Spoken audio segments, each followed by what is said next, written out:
The Super Bowl is set. Representing the AFC is the Cincinnati Bengals. The Bengals didn't bungle? That's not a typo. Fascinating. Representing the NFC, the Matthew Stafford-led Rams. Okay, who typed random shit into the teleprompter? For the last goddamn time, anything that is put onto the teleprompter, I will read. What teleprompter? You're the one that typed it. Yeah. The one that makes me funny.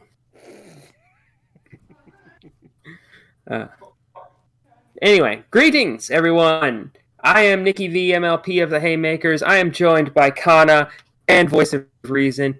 We're all back together once again.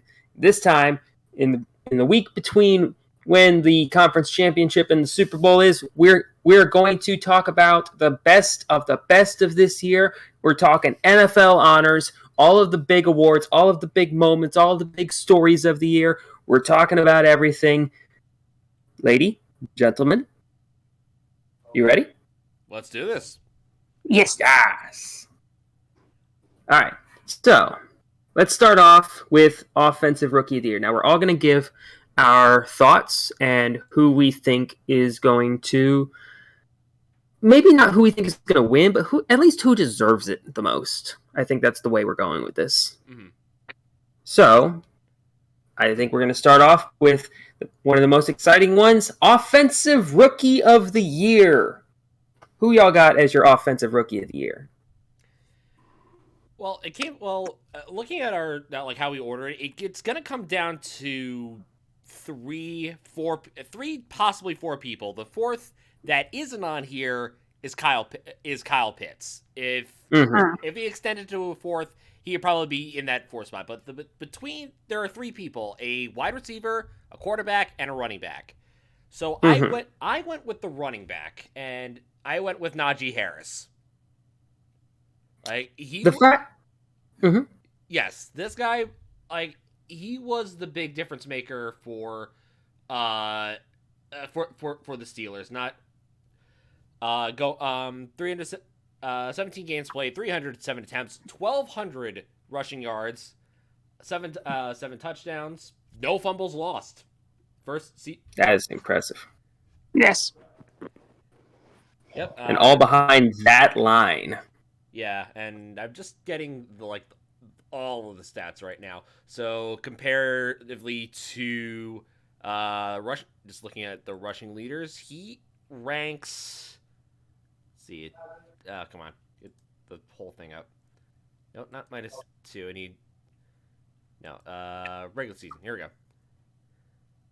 At 1,200, he ranked 4th in rushing yards behind Jonathan Taylor, Nick Chubb, and Joe Mixon. It's very impressive. Yep. If he isn't if he isn't as good as he is, this Steelers team is like a 3-win team. They're just bad. Mm-hmm. Which is why which is why with Big Ben retiring, it's gonna be up to Tomlin and the front office to build that it's gonna be up to them to build that O-line so that way Harris, Freiermuth, and whoever they drafted as a quarterback has room to run. Mm-hmm. So yeah, Najee Harris is my pick for Offensive Rookie of the Year. Mm-hmm. Ghana? Now I went with a more traditional pick in a QB. Mm-hmm. I went with Mac Jones, the heir apparent to the evil empire. Yeah. As much as nobody wants to admit it, because nobody wants to admit that the Patriots are actually pretty well off for the future, Mac Jones had a pretty solid year. Especially considering he was the 5th best quarterback coming out of this draft. Whenever it all happened. Mm-hmm. Yep, looking at his stats, first season, 3,800 passing yards, completion rating of 67.6. His overall QB rating was 92.5, and just in comparison with all the other rookie quarterbacks. Yeah, Zach Wilson 69.7, Trevor Lawrence 71.9. Do not talk about boy. And I'm just trying to look where the other guys are. Trey Lance. Davis Mills 88.8, but he only played 13 games. Yeah, Davis Mills might have been 5th on this list because he had a sneaky good last month of the season. Yeah. Yeah. Let's see, where the heck is Justin Fields in here? Oh, Justin Fields was 73.2. And Trey Lance, where are you? Where's Trey Lance? Trey Lance, come on. Is he down here? He probably didn't play enough games. Oh, that's not true, because C.J. Beathard and Ryan Fitzpatrick are on here. Oh, well then. Yeah, not sure why he's not on here. Anyway, so for all those reasons, and for the fact that he's basically going it's his rookie year. Rookie QBs always have they're supposed to have a range around 70 to 60 when it comes to their QB rating. He's got a 92. Very impressive. Very impressive and very worrying. Yeah. This is things are only going to get longer and longer and longer for people who don't want the Patriots to do good. Nikki, yours? All right, I'm going Jamar Chase with mine. The probably odds-on favorite to actually win Offensive Rookie of the Year. Oh my God, yeah. Yeah. 81 receptions, 1,455 yards, 13 touchdowns, and probably half of them were at least 50 yards. And that's before the playoffs. Yeah. Like he's had 200-yard games in the playoffs. The other one he had a big touchdown in. Basically, Jamar Chase can be described as the big reason as to why this Bengals offense took a huge leap forward. He had Joe Burrow. He made a very impressive recovery from his injury. But, man, Jamar Chase, remember when the draft happened and everybody was clowning the Bengals for drafting him instead of Penei Sewell? Yeah. And then clowning him even more during the preseason when he got the dropsies? Yeah, what happened to that? Yeah, those people got real freaking quiet. But yeah, Jamar Chase, he the other ones you could say, yeah, Najee Harris, he might be a top 5 running back right now. And Mac Jones, he's a top 15 quarterback maybe. I don't think it's anyone doubt in anyone's mind that Jamar Chase is a top 5 receiver already. I don't think that's unreasonable. No. So that's why he is my pick for Offensive Rookie of the Year. All right. Let's move on to the next category, Defensive Rookie of the Year. And it's between two people, really. The two real big difference makers. Yeah, I'm surprised that there wasn't just one, but go ahead. So Con and I picked the one difference, the one future difference maker, and that is Patrick Surtain II of Denver. So, do you remember when all the Denver fans were like, "Why did you take Pat? We have other issues," and some of us were like, "No, he's going to be really good for you guys. You need him." And the Cowboys are like, "Why'd you seriously? You took him?" Oh my, fine. We'll take the next guy, I guess. And it somehow worked out well for both of them. Yeah, when in doubt, take the freaking linebacker from Penn State. Like, this is always do that. Well, Patrick Surtain's stats: 14 passes defended, four interceptions as a rookie, and a TD. Yep. With a TD for 70 interception yards. I'm just looking at his stats, like, as far as like how he did as far as what do I call it, like when defending against receivers. He also got a tackle for a loss. Huh.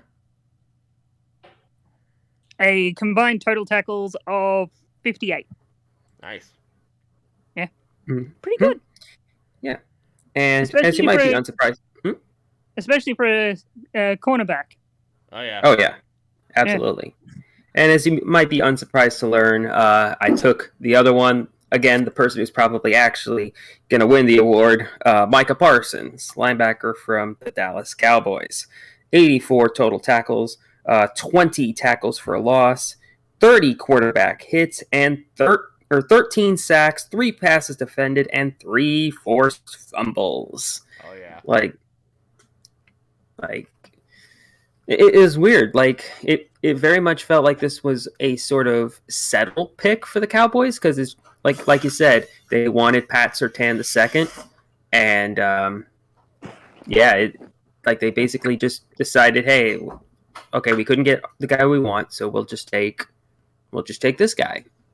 We need linebackers. Boom. He turns into not only a Pro Bowler, but a first-team All-Pro. He good. Yeah, he dangerous. He very evil. All right. Very nice. Very evil. Yes. All right. Next category. All right. So next one we have on our list is Coach of the Year. So I'll go first on Coach of the Year this time. I'm going to go with Mike Vrabel. Like I know that he's not. Coach of. Oh, sorry. Titans. Yeah. Yeah. I really think that he should get a lot of credit for what the Titans went through this year. They suited up more players than any other team has ever had to suit up, ever. Like, their team was injured to hell and back. And yet, they still not only did they make the playoffs, they had a bye week. They were the 1 seed through all of that. And I really feel like if they would have gotten a healthy Derrick Henry back in time for the postseason, they could have actually done some damage. But even with him out, they still had almost exactly the same record with him as without him. So yeah, props to them. That being said, he lost to my Coach of the Year, and that's Zach Taylor. Who would have freaking thought that this guy could turn a 4-12 Bengals team and turn them into the AFC champs? Like, I didn't even have them on my playoff radar, and yet this guy says, "Oh wait, like, hey, we actually have an offense. Let's utilize that."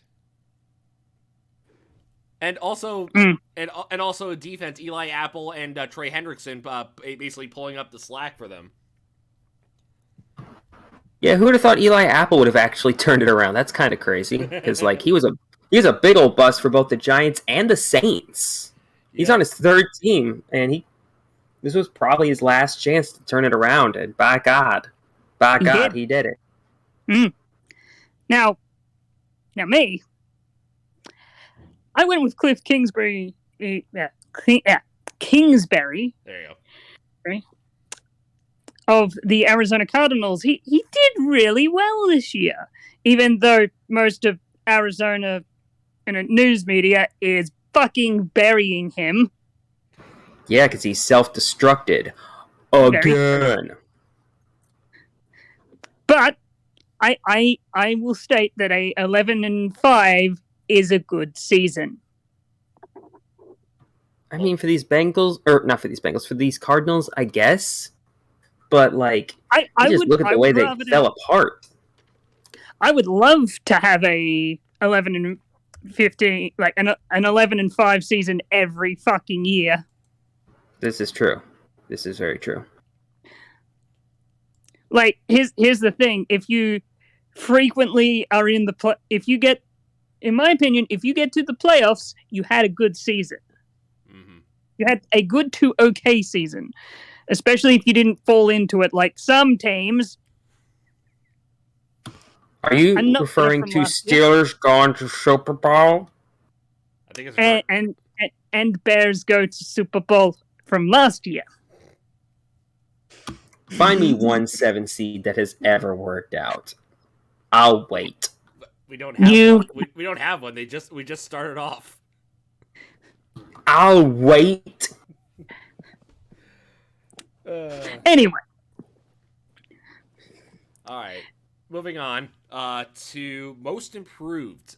This could be either a player or this could be a team. I'll go first because I'm the only one who went with a team. Yep. So I picked the Bengals for obvious reasons. Worst to first. They have impressed me this year. Last year, they were terrible. This year, you guys are in the Super Bowl, and you didn't really get into it like some teams. Yeah, the freaking Bengals have pulled off the any % speed record for like rebuilding their team. 2 wins in year 1, four wins and a tie in year 2, 11 wins and a freaking Super Bowl berth. It's weird. Like 2 years ago, we were calling them the Bungles because they were really bad. And now for the last 30 years, we've been calling them the Bungles. I've been calling them the Bungles for the entirety of my life.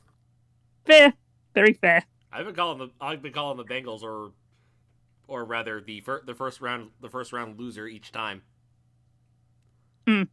Because I remember watching, what was it? I was on Broadway. I think it was it was the AFC wildcard round, and I specifically remember watching the Jets beating the Bengals. That was fun. Yes. But now, outside of the fluke loss to the Jets this year, Bengals go meow. Kitty go meow. All right, I'll go next for my most improved. What a difference a change of scenery makes. Matthew Stafford. You put a good QB with a bad team, he is bad. You put a good QB with a good team, you put a good QB with a fucking super team, you do amazing. Yes. See, this is why the Rams don't have a draft pick for the next 5 years. And they're okay with that. I mean, if you have a QB that will last you for those 5 years, who gives a shit? Yeah, and Matt Stafford ain't going anywhere. He's still got plenty of gas left in the tank. I think he's going into only his 12th season in the league. That's nothing for a quarterback in today's league. Mm-hmm. And the only thing that you really have to worry about is, does he get hurt? With that O-line, I doubt it. Yeah. That O-line is strong. There's always the chance that the universe goes, haha, slap. Which could happen in the Super Bowl, you never know. Anyway, your pick. Nikki, your pick. I'm going to go with a bit of a controversial pick. I'm going to take Jalen Hurts. Yes, he kind of fell apart in the Super Bowl, or not in the Super Bowl, in the playoffs, but it's impressive to me how much he's improved over the last year, because going into this season, I did not think that he was a starting quality quarterback. Now I think you could build a franchise around him. Again, I think the best the first year, the 2019, 2020, 2019. Sorry, 29. Try to get this right. QB to wide receiver connections. Joe Burrow to Jamar Chase and Jalen Hurts to Devontae Smith are probably the two connections that you would want to be worried about, because of how in sync they are. Yeah, they got the chemistry going all the way back to college. See also Tua Tagovailoa and Jalen Waddell. Of course. Yes. It's almost as if you sign players that used to play together, they work well together. Mm-hmm. Yeah, just waited on that Travis Etienne thing to work out. Ow. He's actually from very close to where I live. He lives like an hour away, he played an hour away from where I live. All right. Anyway, all right. Next category. All right, next we got comeback player of the year, player who was bad last year, good this year. Who's going first? I shall go first because we've already talked about my pick. Yes, Matthew. You picked Matthew Stafford as your comeback player.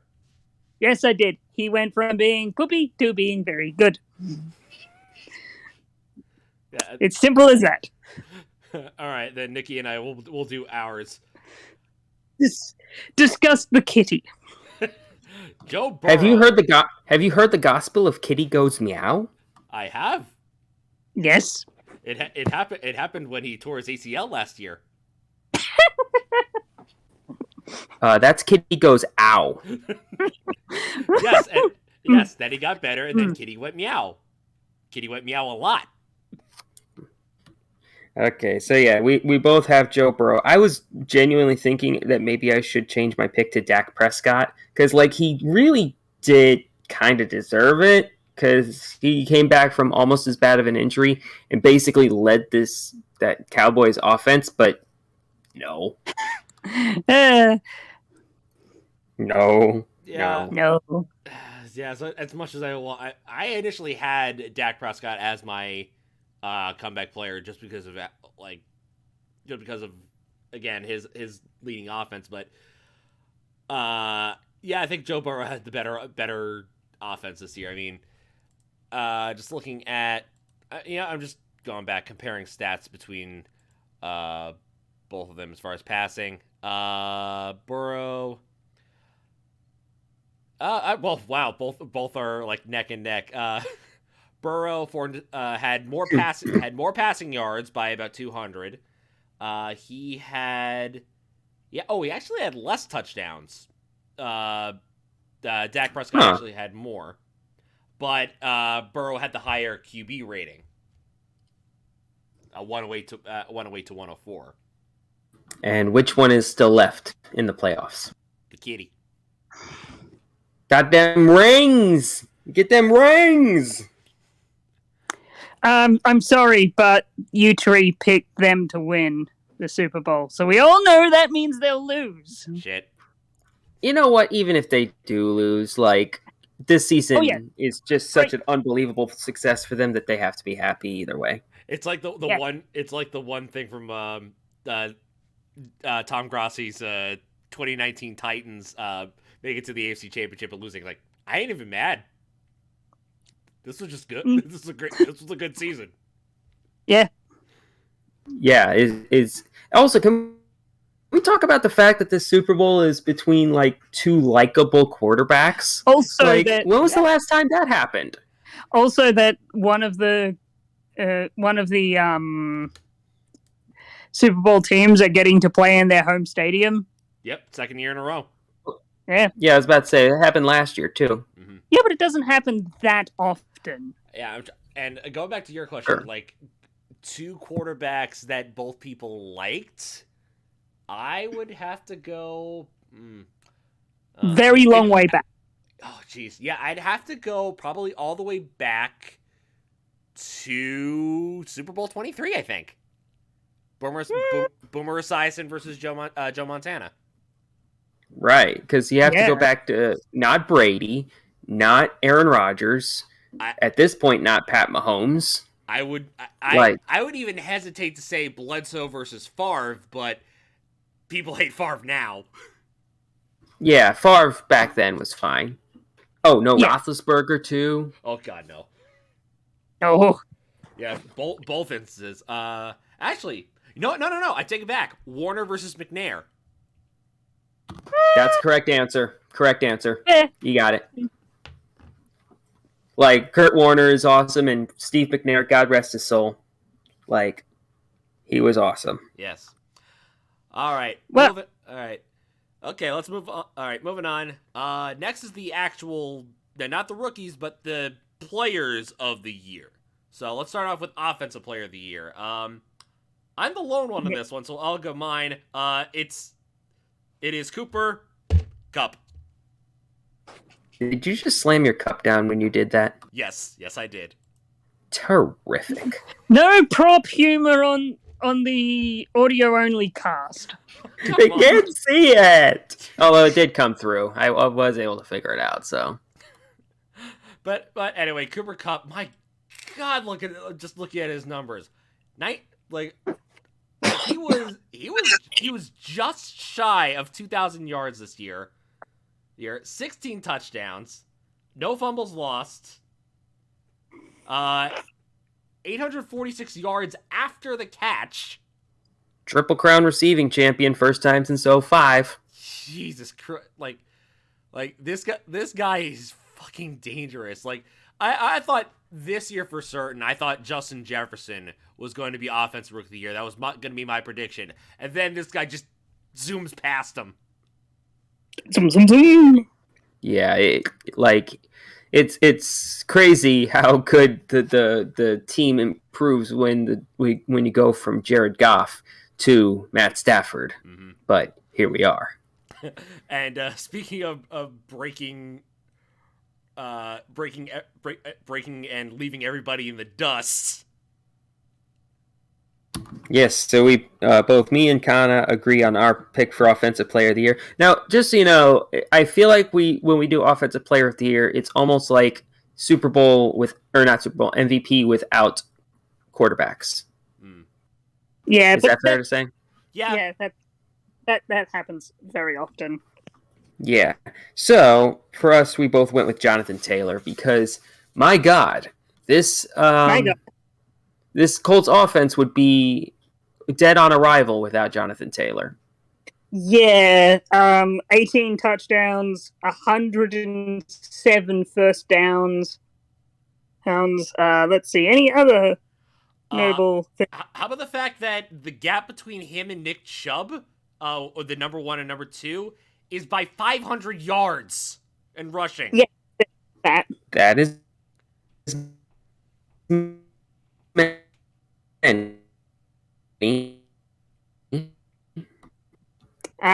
Let's see. He also got 2 touchdowns from receiving. I am seeing 10 100-yard rushing days on the season. Mm-hmm. There's the biggest number, 1,811 yards. Yeah. Just scorched earth. And it was funny because after Derrick Henry got injured, I thought, oh, well, there goes that. We're not going to see a running back in the conversation for MVP anymore. Nope. Say hello to my friend Jonathan Taylor Thomas. Also, total yards, 2,171. Nice. Mm-hmm. Yep. He did not, and if not for Derrick Henry, he has the most yards per game at 106.5 yards per game. Mm-hmm. Yeah, and keep in mind, Derrick Henry only played 9 games this season. Yeah. He did that overall 17 games. Mm-hmm. Mm-hmm. All right, move on. Let's move on to the next one. All right, Defensive Player of the Year. I'm gonna go first because I'm taking somebody who is a little bit unorthodox for this. I'm taking Max Crosby from the Las Vegas Raiders. Now, his numbers don't leap out at you. Like, he did have a pretty good season. I'm trying to bring it up right now, but my phone is being dumb, and Pro Football Reference is not wanting to cooperate. Okay, This Max. this awards show brought to you by Pro Football Reference. I'm not using it as well. We're doing everything live. All right, so yeah, he only had 8 sacks on the season, but he got to the quarterback like a bunch.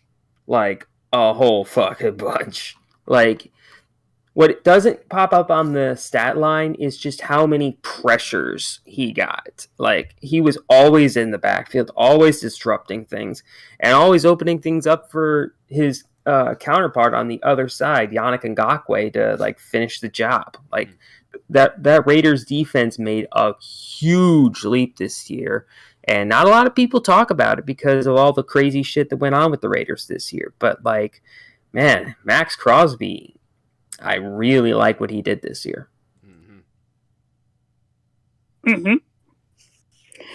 So, I went with TJ Watt of the Pittsburgh Steelers. He had a very productive year. 7 pass deflections, 5 forced fumbles, 3 fumble recoveries, only for 1 yard, but 21 tackles for a loss and 39 QB hits. Oh, not to mention most sacks this year. Yep. 22 and a half. Yep. Now, I forgot. Did he tie or did he break Strahan's record? I'm not sure. Nikki? Do I know? I missed that. TJ Watt, did he tie or did he break Strahan's sack record? Tied. He tied. 22 and a half. All right. But that's still really, really good. As for me, I went with the interception king, Trayvon Diggs. See, I can't agree with that. And not just because he's a cowboy. Like, all he did was get picks. And normally that is like a sign of, oh, yeah, he just kept pulling down interception. But, like, whenever he wasn't getting interceptions, he was getting torched. He is the purest distillation of the term ball hawk. Yes. But even so, he had second most passes deflected, second only to J.C. Jackson of New England. Again, not to mention 11 interceptions, 142 yards. Two of them were for touchdowns. I know that the whole thing was that, you know, they wanted the Cowboys needed a secondary. He's the secondary. And again, you can disagree, but yeah, like outside of what Jordan Lewis, he is the guy to like center your defense around. I mean, as long as they don't, blow their load all at once and give them all the money, like the Dallas defense is still dangerous.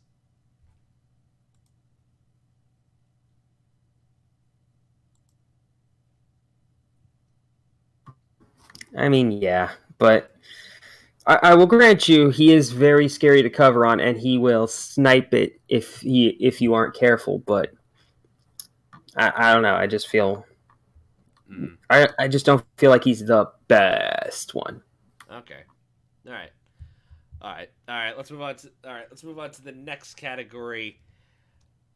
Biggest disappointment. Yeah, this is not just the good stuff. We're also going to talk about the bad stuff. So, speaking of bad, Kana, go ahead. Who was your biggest disappointment this year? Oh boy, the Jets, did they ever suck this year? Okay, now here's my question. I'm curious why you put this in disappointment. Because I had hopes for them this year. I thought they would do decently well. See, that was your first problem. Get optimism. I'm an optimistic person Can't buy about it. Then why are you a Bears fan? because I'm also a sadist. True that. I want to go back to the 90s.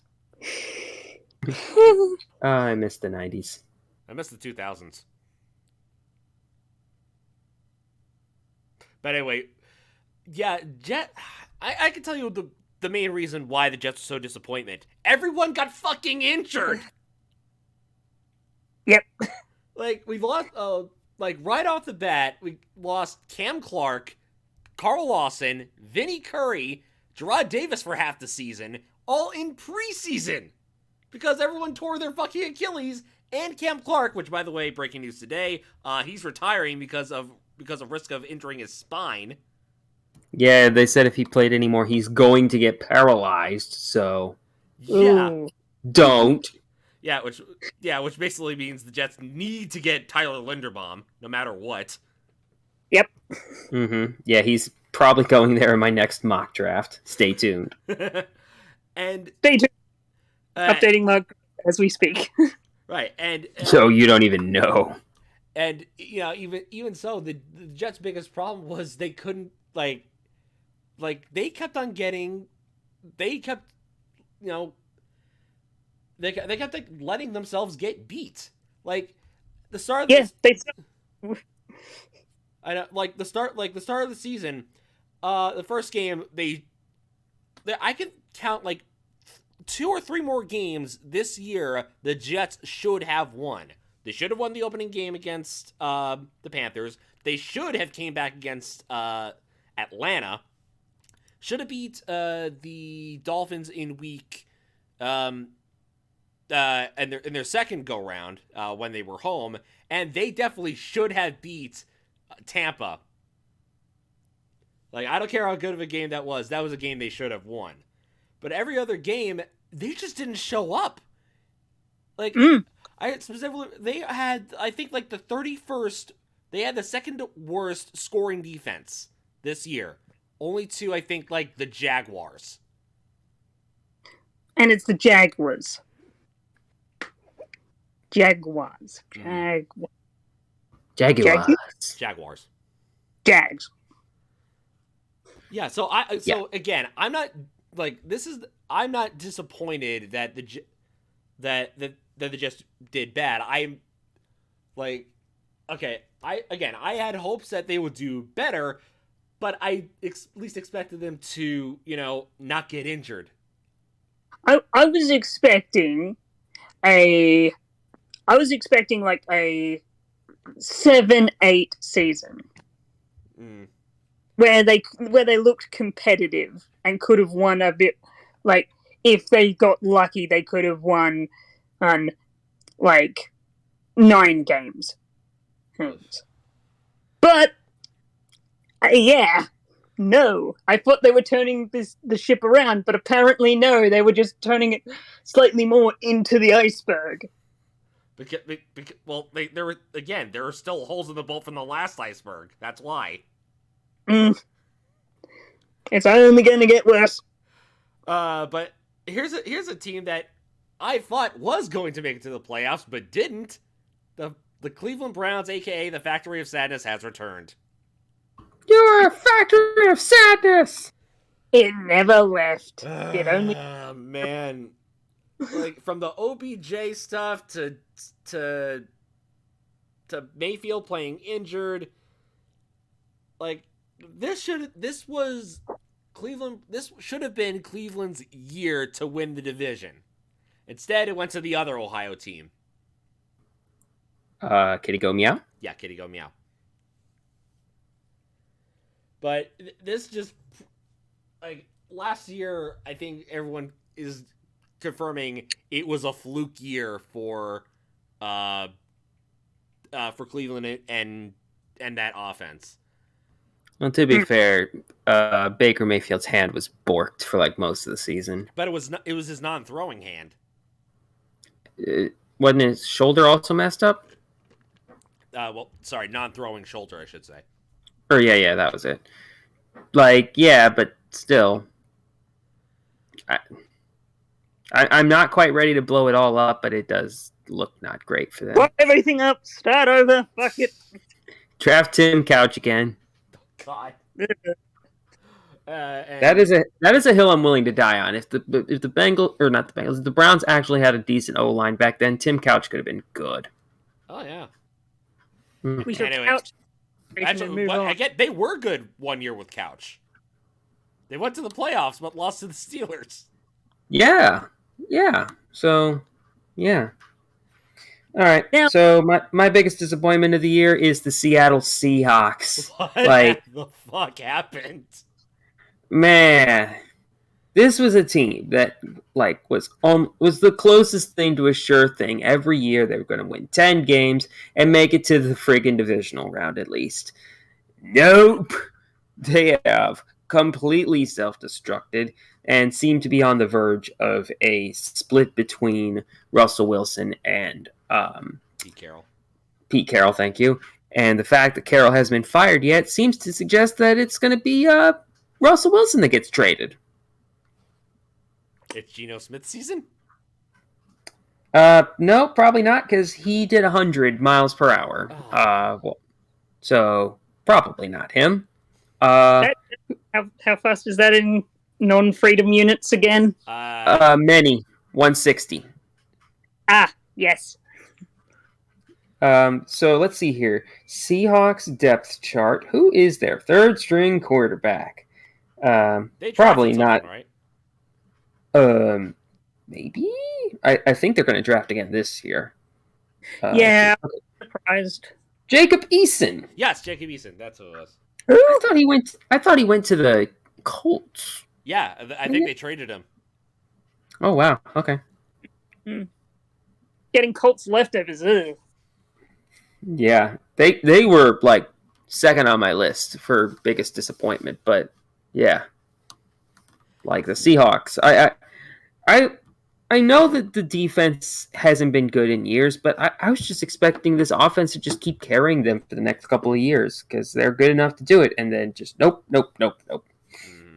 Everything is shit now. All right. Okay. Anyway, moving on. Controversy time! Yay! We get to talk about people doing dumb shit. Can I start with the dumb shit? Go ahead. Absolutely. It's the most recent.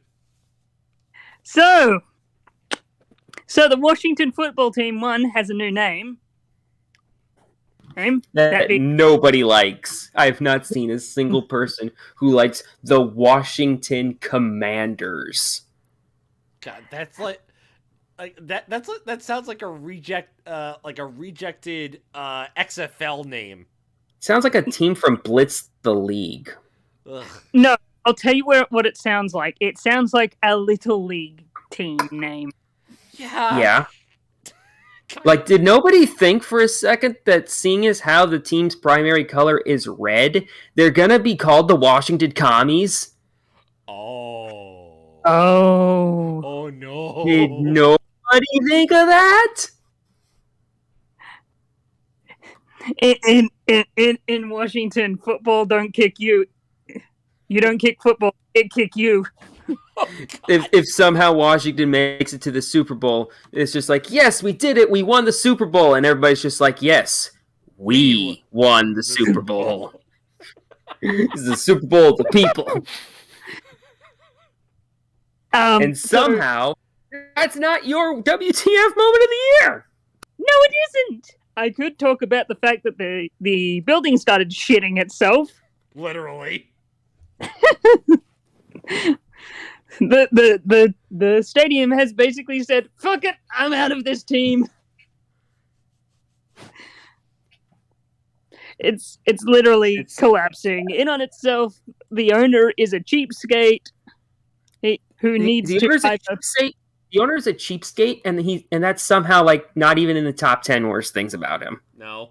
Yes, honestly, I'm tempted to just make a video, a whole separate video talking about how fucked up the Washington football's year was. Do it, man. We need content. Yeah, go do it for the content. Unfortunately, I cannot do that at the moment because I am currently technically homeless. Oh dear. Don't be that. Yeah. I'm currently living with my mother and stepfather, and yes, cannot record currently. Gotcha. Yes. Okay. Mm. But yeah, Washington bad. Washington very bad. Speaking This of is people breaking who it. are very bad, The rest of the league. Apparently. Oh yeah, my pick. Brian Flores is suing everybody. And the great thing is, everybody deserves it. Yeah, so where did this everybody does.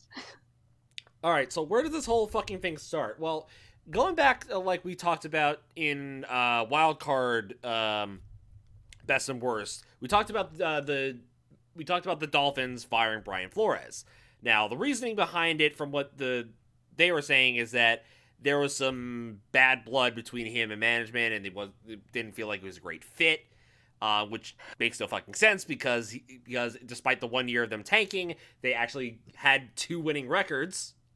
Yeah, you guys remember that. Even though they just missed the playoffs. Now, he gets fired, and he was having a conversation with Bill Belichick over the phone. Said, "Hey, you might actually be getting the job in New York for the Giants," which sounds really good. Okay, I'll get back to you. Then I get a text back saying, "Oh, sorry, looks like they went with Brian Dable instead. Sorry about that."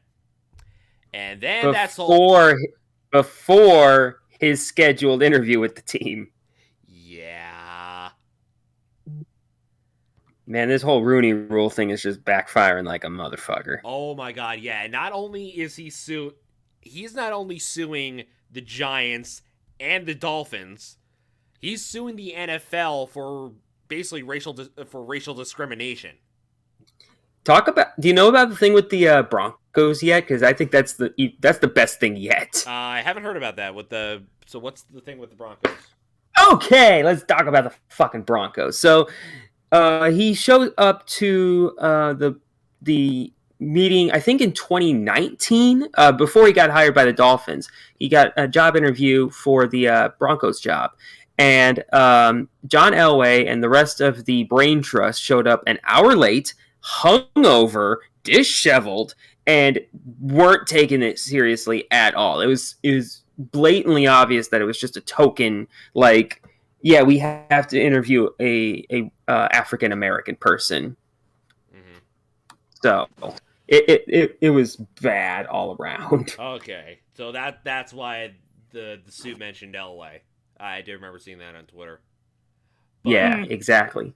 Yeah, like, at least with when the Jets were going through all their picks and they were having like doubts with Salah, at least they went through all of the hires that they wanted. Mm-hmm. Before eventually deciding on Robert Saleh. It feels like it just feels like like, oh, we're thinking about hiring a guy. I was like, oh no, we're going with the white guy who actually did really good.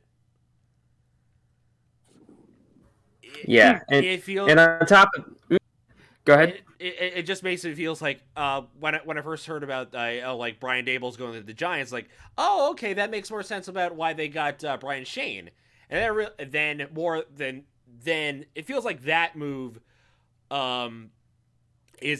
sours even more because like you like, oh, you already had them in line, you just decided to like humor the former head coach of the Dolphins for shits and giggles.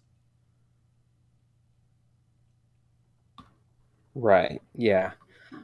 And that's not even to mention the. Did you mention the thing where the owner of the Dolphins was literally incentivizing them to lose? No. That's not. No. You're thinking of the Browns. No. Okay, so Hugh Jackson came out and said that was happening with the Browns as well. Although I feel like if that was the case, then Hugh Jackson would be the richest man alive. But no, the. Like what prompted him to come out and say that was that Brian Flores was also told that he would be given $100,000 for each Dolphins loss in the 2019 season in order to improve their draft pick. And it gets worse because in 2019, around the same time, Dolphins owner Stephen Ross was putting together a sports betting startup.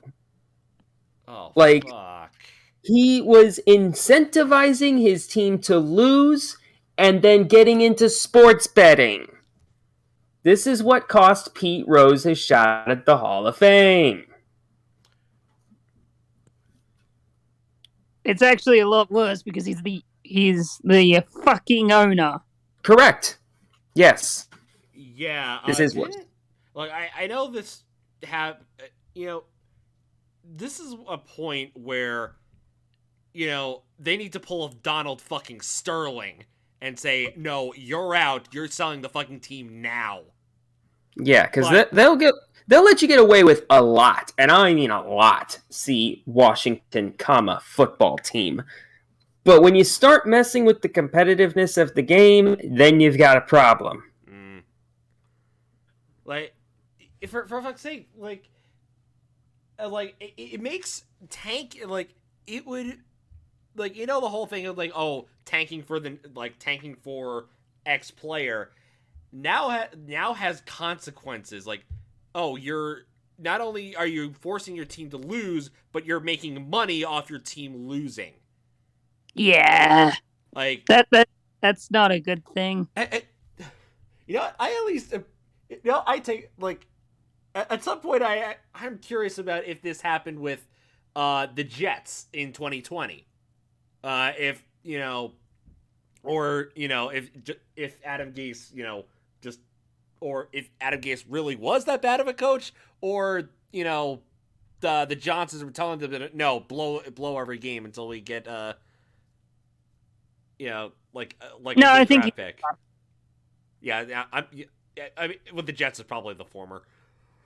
But yeah, I feel like Adam Gase would be like, can do. Oh yeah, he could. I could totally see him going, I'm gonna lose a few games to bump a draft stock. But I also don't see him being competent enough to repeatedly lose. Okay, here's what we're gonna do. We're gonna accidentally win. Shit. Against the Rams. Uh-huh. Anyway. All right. Anyway, we talked about that. Let's talk about the thing that should have overshadowed, everybody, but didn't. Nikki, go ahead. Show of hands, who thought Urban Meyer was going to be a head coach? That was good. Can't help but notice that nobody is raising their hand. Even though this is on an audio-only podcast, and we can't really tell if nobody is actually raising their hands or not. But I'm going to assume that you're not. The second I heard that hire, is like, oh, that's going to be a bust right away. Oh, that's absolutely funny. Let's watch. Yeah, and even then, we had no idea just how bad it would get. Now, granted, the Urban Meyer stuff is now about a month and a half old, so, it's not in the news cycle anymore. You got other stupid bullshit that's happening that, kind of trumps it, but, Hey, Washington. But, let us not forget the absolute ridiculous bullshit that happened in Duval. Fucking kicking his kicker in the leg, not flying home with the boys after that bad loss in it was one of the Ohio teams. I want to say Cincinnati, and then going to his nightclub. It might have been Cleveland. Okay, so not going home after the Cleveland game, and then getting caught at his nightclub. I don't even know what the proper word for what he did was, but he did not great things. Douche. With his not wife. It's called an affair, honey. Yeah, that. Okay, we'll go with that. And then, just completely ruining Trevor Lawrence's season. Benching James Robinson for no reason and having to have your rookie quarterback actually stand up to your head coach to try and fight to get the best player on the team playing time. Like, man, and the saddest part of all of this is, like, he's doing all of this to grown-ass men. He's doing this to people who can fight back. He's had to have been doing this shit for years back at Ohio State, Florida, Utah, probably even all the way back to fucking Bowling Green. Like, he's been doing this for ages. I'd be willing to bet you that there's some stories out there of some old college players that, like, played under him. I'm actually surprised that nothing's come out about that yet, about somebody who wants to fucking bury him, but I bet they could if they wanted to. When you say that, I'm curious if Tebow has stories. Yeah, but I feel like Tebow's going to be one of the only ones who backs him up because he got him the job in Jacksonville. Yeah. I guess that's true. All right, moving on. Next is WTF moment. Just that bizarre, the bizarre, what the hell just happened? It could be good or bad. And, or it could just be, okay, that just happened. I don't know how to feel. Or as I like to call it, the Antonio Brown Memorial Reward. Go ahead and talk about it. Oh, award. Well, awards are hard. We'll go ahead and talk about Antonio Brown then. Antonio Brown! Holy fucking shit! Like, okay, so we all knew that he was, like, all the way mental this year. Like he's been like that for years. But it seemed like he had finally, like, settled down. Calmed the shit down. He got a ring. He was, like, with the quarterback that was vouching for him. Everything seemed great until the last game of the season when he completely self-destructed like a fucking Voltorb. Like, the second to last game of the season. Oh, second to last? Okay. Yeah. So he claims he has an ankle injury, and he doesn't tell anybody, first of all. And then he refuses to go into the game. And, what's his face? Bruce Arians. Arians is like, okay, well, if you're injured, then obviously you're not going to play. So go hit the showers or whatever. And he takes that as a threat and then just takes off his jersey and his gloves and his shirt, and probably had to stop himself from taking off his pants and just, like, piecing out homie, like, while doing jumping jacks on the way out. And then, like, grabbing an Uber afterwards and heading to the airport. Like, they literally got pictures of him waiting outside on his phone, waiting for an Uber to show up. And then, like, afterwards... Very eventful Uber ride. I would have paid pay-per-view money, like, $69.99, nice, to, like, get dash cam footage of that Uber ride. And somehow the Jets almost beating the Buccaneers was not the weirdest thing that happened at MetLife. It was that. Right. Yes. And then, like, afterwards, he just kept going on the talk show circuit and, like, the podcasts. I'm honestly shocked we weren't able to get him. He, like, accidentally leaked Tom Brady's bank account information. Here's the question: how do you have that information? I don't know, but he briefly got it leaked. So, if you got a credit card in Tom Brady's name, congratulations. But he, like, tried to blackmail basically the guy who is the TB12, like, main guy besides Tom Brady. He has constantly said that there's nothing wrong with his mental health, and you know what? I believe him. No, I just think he might have CTE. Yeah, I think that Vontaze Burfict may have actually fucking destroyed Antonio Brown. Yeah. And it would be hilarious. Actually, what am I saying? It is hilarious.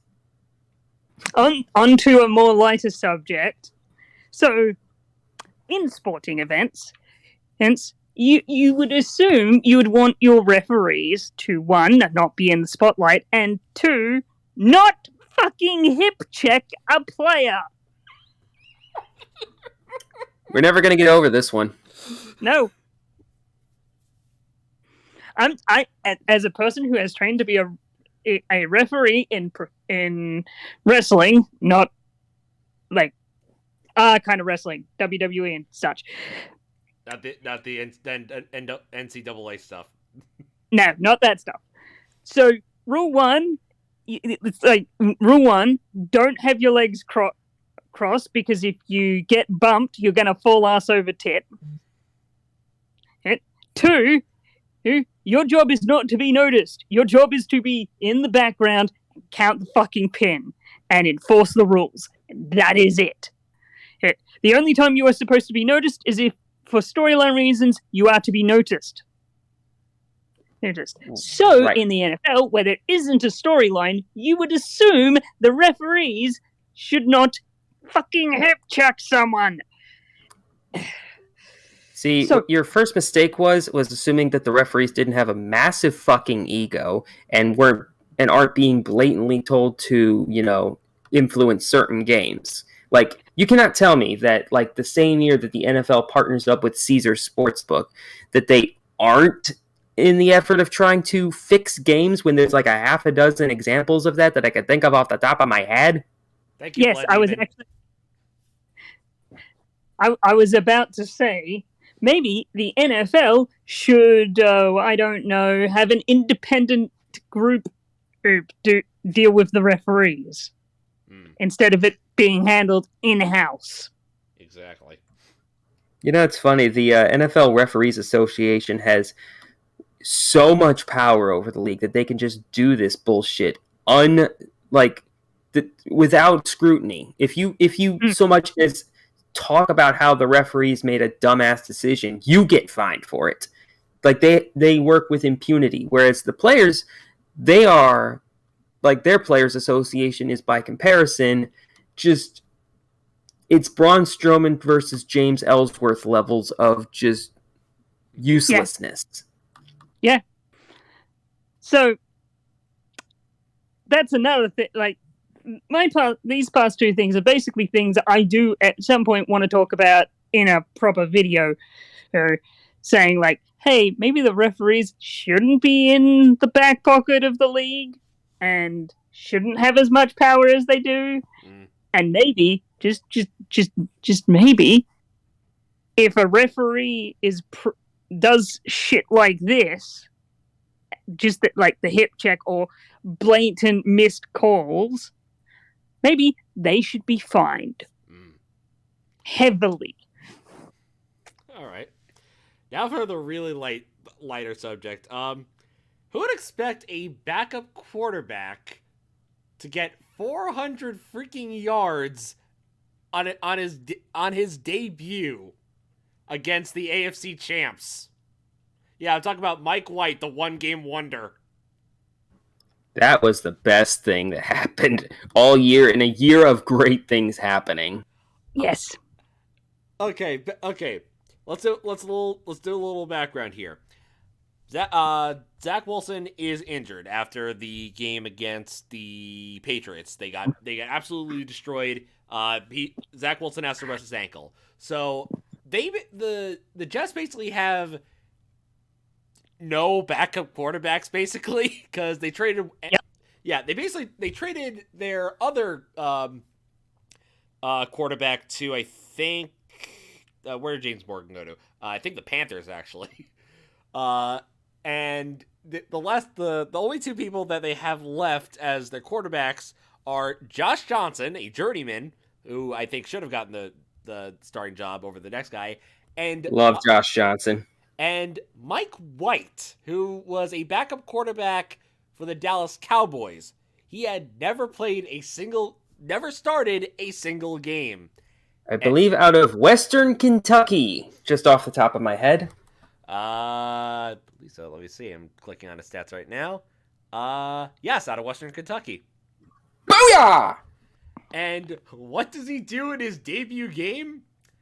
37 for 45, 405 yards, an average of 9 yards, 3 touchdowns, with a rating of 107.9 for the day. Oh, and did I mention he caught a 2-point conversion for the win?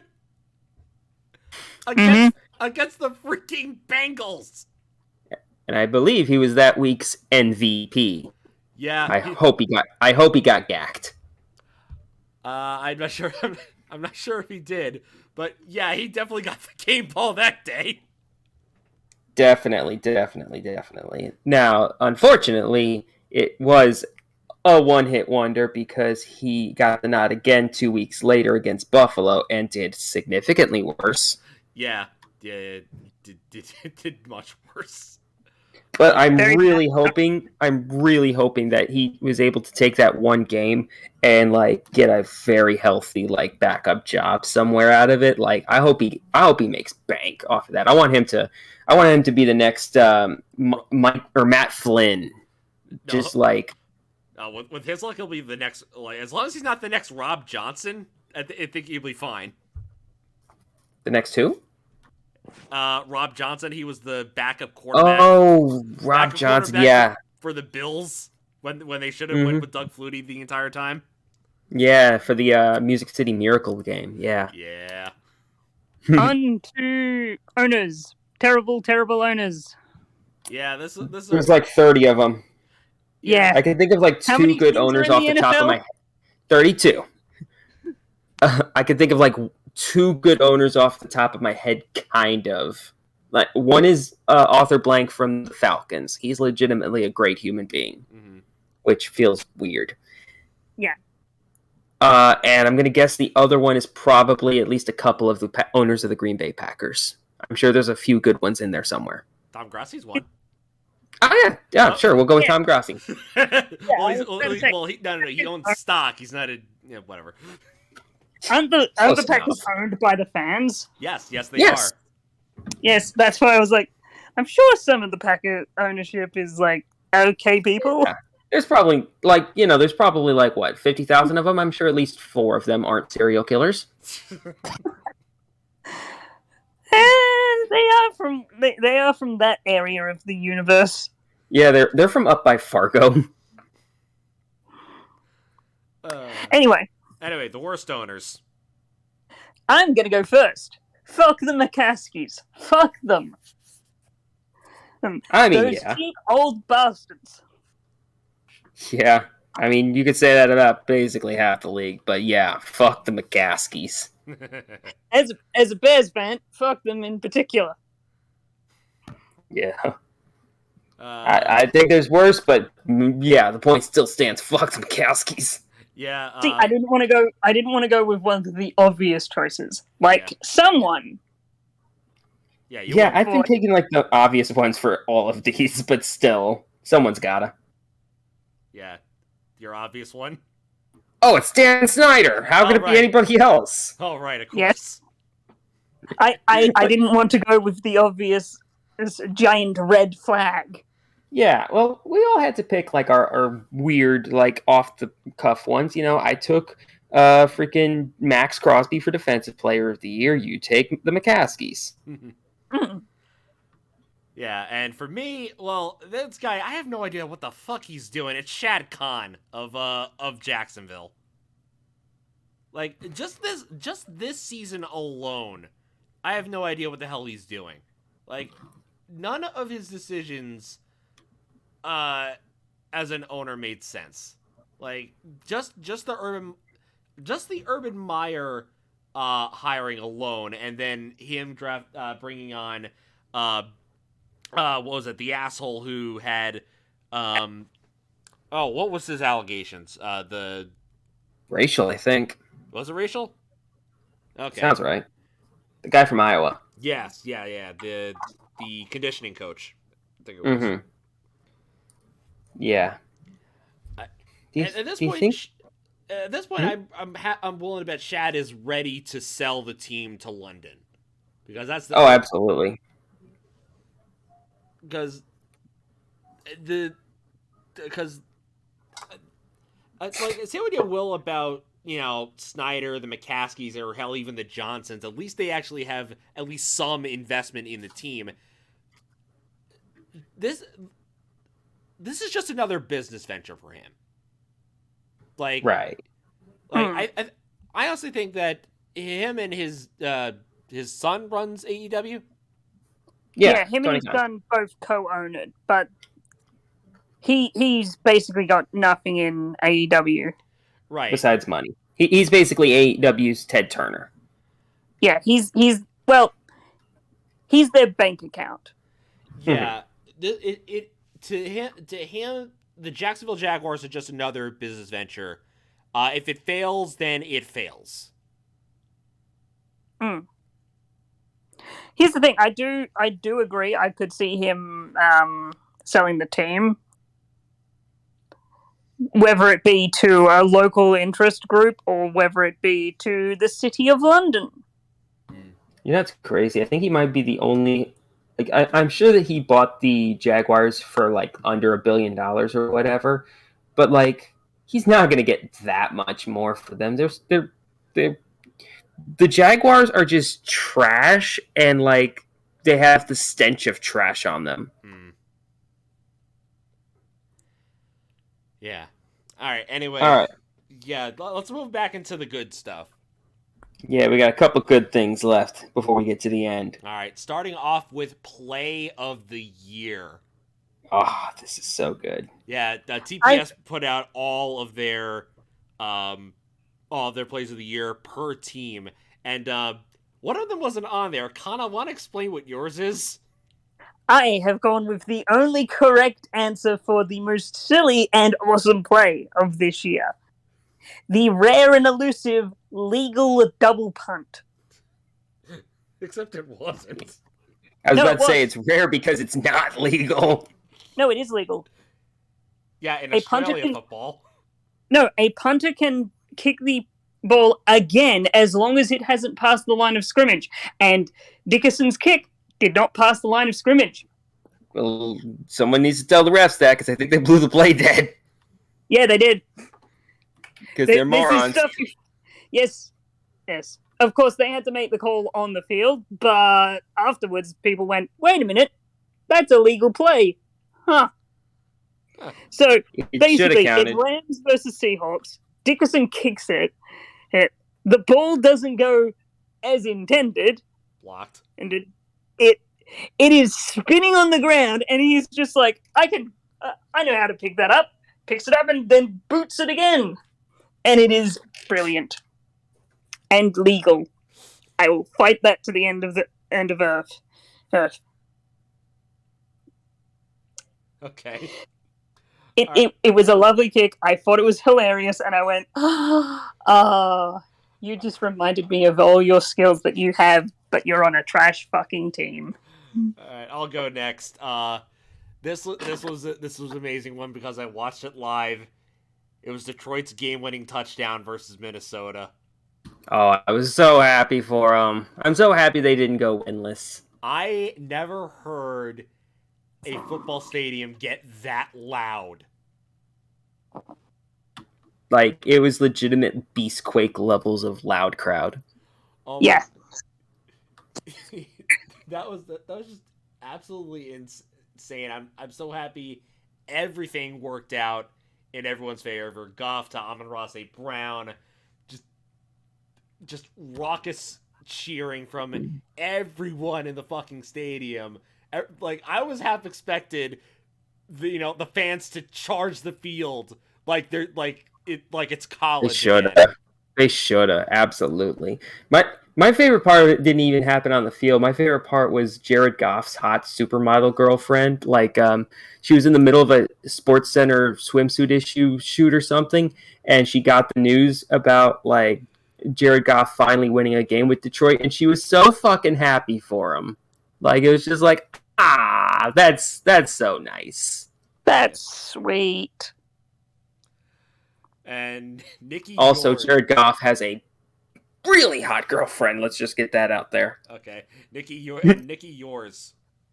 Okay, mine is the fake punt helmet catch. Now, I need to actually look up the details on this play, but good God, it's the greatest catch I've ever fucking seen. It makes the helmet catch from the Super Bowl last year, but square that.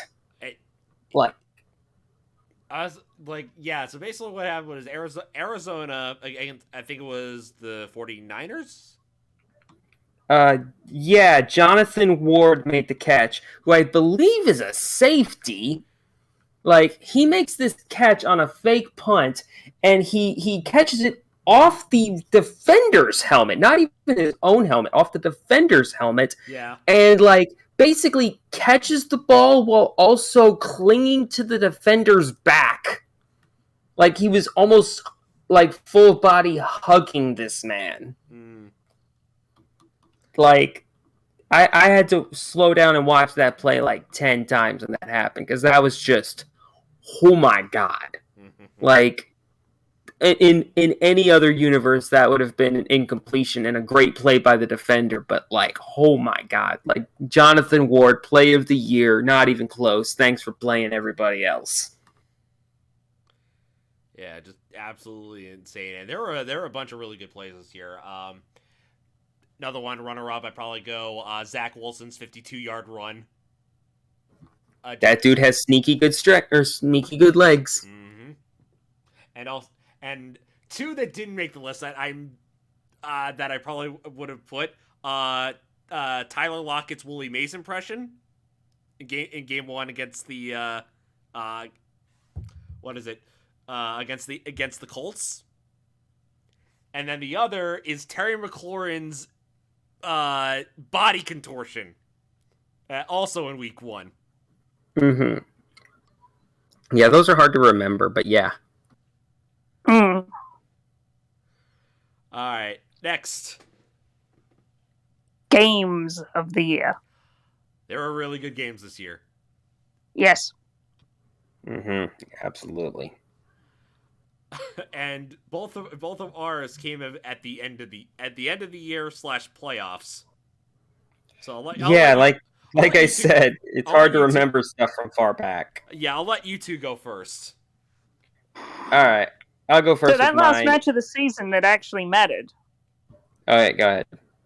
So Las Vegas Raiders versus the LA Chargers. You'd think in week 18, that game doesn't really matter that much, right?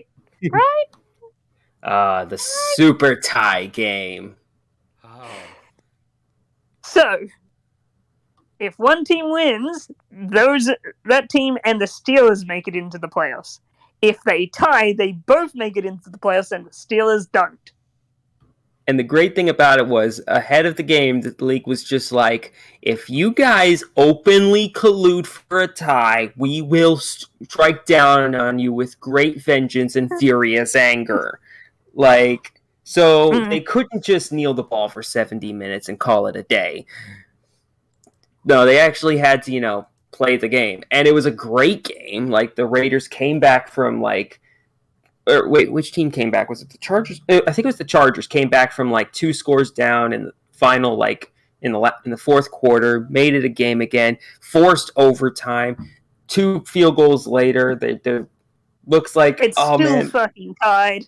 Yeah, and they're basically like you could see on the sideline, if you're a good lip reader, you can actually see Justin Herbert saying that he is okay with the tie, but then fucking boy genius, whoever the coach is for the Chargers, Brandon Staley, yes, thank you. He goes and calls a timeout, and then the Raiders are just like, okay, we'll let you lose this game, and then kick a field goal to win. As time expires, and urinating tree just absolutely continues his Steelers gone Super Bowl when they buy a ticket. Yeah, yeah. That was rules via Blood Demon. Yep. Yeah, but anyway, my pick. I was debating this game's really good. Oh no, this game just got better. Like, and then, oh wait, no, this game was really, really good. And then I was like, okay, I gotta pick one of you guys. You know what? I had to go with the AFC Championship game, Cincinnati versus Kansas City. Down 21-3 in the first quarter. Cincinnati scores 21 unanswered points. And then they tie it. And then Kansas City gets the coin toss. And it feels like, oh no, this is a repeat of the Bills game. You know, the whole 13 second stuff. And then 13 seconds into overtime, Patrick Mahomes throws a pick. And then my favorite part. Go ahead. And then they start moving the field down. Moving down the field. Joe Mixon gets to the 12. Oh, they start wasting time. Joe Burrow slides, does a weird sit down for 3rd and 11, and then comes Captain Clutch Evan McPherson. And is it too late to change my pick for Offensive Rookie of the Year to Evan McPherson? It might be. Damn it. He's not offensive. He's special teams. Hey, he puts up offensive points for him. If Mark Mosley can win an MVP as a kicker, then goddamn it, Evan McPherson can win a fucking Offensive Rookie of the Year. Look it up, kids, if you don't know who Mark Mosley is. He's the kicker who won MVP. All right. Captain Clutch comes out. It's a 30-yard... and it's now one of the owners of Five Guys. I did not know that. And now I'm hungry. Me too. Anyway, Captain Clutch comes out. It's a 30-yarder. He could miss it wide left. Everyone. Oh, well, I'm watching it. I'm watching the stream where Tom and Brandon are watching it. My sister's boyfriend is watching it at a bar in Tennessee, who's also massive Bengals fan. There's a couple of Bills fans next to him because they have that 2017 connection. We see the kick. It's up. It is good. Cincinnati is going to the fucking Super Bowl. Man, there was no doubt in my mind when he kicked that field goal that they were going to win. Like, Evan McPherson has made 4 field goals in each of the last 3 playoff games. He probably called game before he did the kick. Like, there's a reason why Evan McPherson jerseys are sold out indefinitely. Oh, speaking of, did you ever get that jersey for Sega? Yes, I did get. Well, not a jersey, but I did get her Joe Burrow shirt. Excellent. You got in on the bandwagon early on them. Yeah, we got in on that early. Yeah, good job on that. But goddamn it, that was a fucking excellent game, and I was half tempted to pick, but my original pick was Week 5, Cincinnati and Green Bay, where no one would just kick the damn field goal. No kicking, only running. Kicking is illegal. But I had to go with this game. It was just so damn good. It was so fucking good. All right. And I unfortunately missed the second half of it. Oh. Brutal. But anyway. Brutal. I was slightly unwell, so I didn't watch it. Oh. Yeah, I got to watch the first half of it, and then I had to go pick Teddy up from work. All right. Love you, Teddy. No. All right. Anyway, final category, the one we've been building us up to, most valuable player.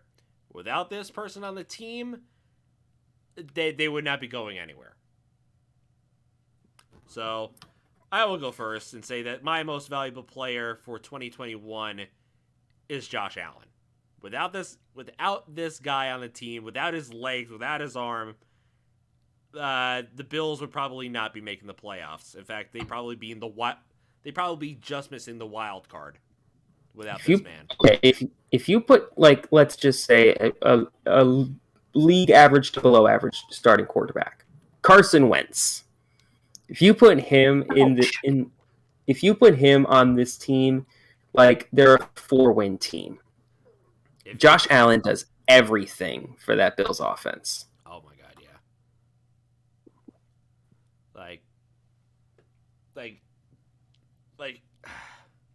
Just like even going back again, this is regarding the season, but even talking about the playoffs, the fucking quarterback duel against Patrick Mahomes. It's 221 combined yards between the two of them in the last 2 minutes. Absolutely ridiculous. Yeah, Josh, there was a whole thing about I saw this. There were like the old guards leaving, the new guards coming in, and leading. Among them, Patrick Mahomes, Joe Burrow, Justin Herbert, and the other one was Josh Allen. And there's a fifth slot. Shit, throw in Lamar Jackson in there too. Yeah, Lamar Jackson. That's what I meant. Those 5. All of them are the AFC quarterbacks. Like, the AFC is going to be nasty in the coming years. And yeah, I saw a thing where like the oldest starting quarterback in the AFC right now is Ryan Tannehill. Yeah, that sounds fake. Well, but anyway, yeah, Josh Allen. Without him, the Bills would be starting Mitch Trubisky.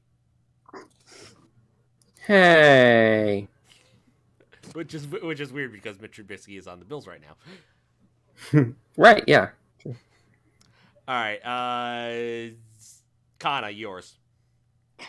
I went with the quarterback that might not be on on the team he's on next year. I went with Aaron Rodgers. Packers not as good without him. Nope. We can all take. I know. So I'm just trying to not starting. I'm trying to find their backup quarterbacks. Oh, it's Jordan Love and Kurt Benkert. Yeah, and those two aren't. They're good, but they're not Aaron Rodgers good. Kurt Benkert's fine. Jordan Love, no.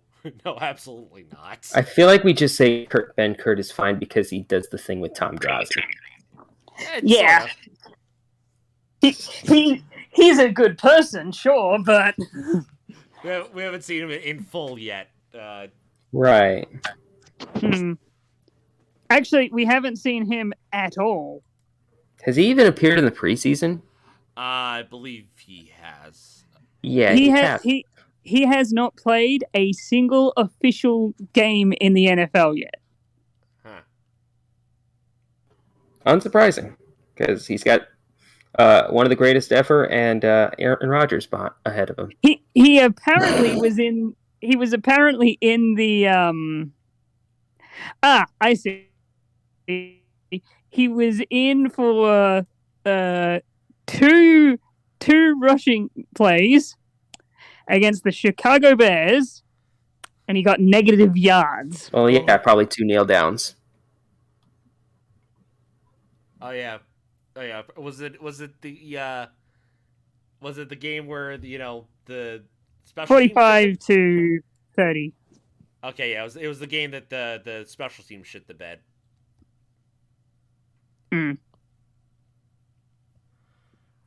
But yeah, I agree. Without Aaron Rodgers, the Green Bay Packers would be the Detroit Lions as they are now. Yeah. And Nikki? One last time. I am giving one last MVP to Tom Brady. Oh.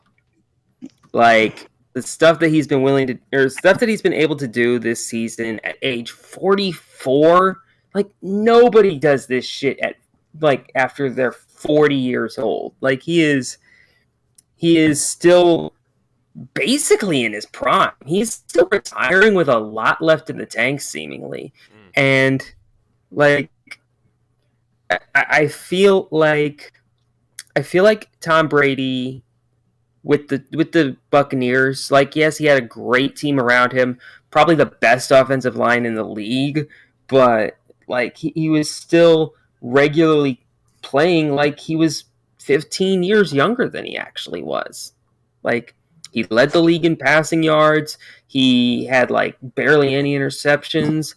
Like and for a hot second there, he was a runner for some reason. Because he could. Because he could at age 40 fucking 4. Like, I know that we all are like, fuck Tom Brady for the 20 odd years that he spent just absolutely dad dicking the rest of the league. But, one more. Also, I can't convince myself to give it to Aaron Rodgers. So, coward. No, he can't hurt me. No, he can. I can agree to that. I can agree that, like, this is probably one of Brady's best seasons. I'm a Jets fan, former Jets fan. For the longest time, hating on Brady because he always won. And when we had the chance to actually beat him, whether it was the regular season or the one time in the playoffs, which I will hold as the best Jets playoff game since Super Bowl III. No, I can't deny that, like, these the last 2 years with the Bucs have been his best years, and I will not take that away from him. Like, I will continue to boo him because he constantly wins, and he's a Trump supporter, but that's beside the point. I cannot fault his QB play at all. Right. And boo this man, but also give him his props. Yeah, boo this man, but respect. And it's the league is going to be strange without seeing number 12 another number 12 on the field. I can just say that. But anyway, that Connor, do you have anything else to add? Nope. All right. All right. Well, that does it for NFL honors and our picks for the best and worst of this past year. Next time, Super Bowl 56. I hope this is going to be one of the best games ever. It better fucking deliver. After this playoffs, I think it will.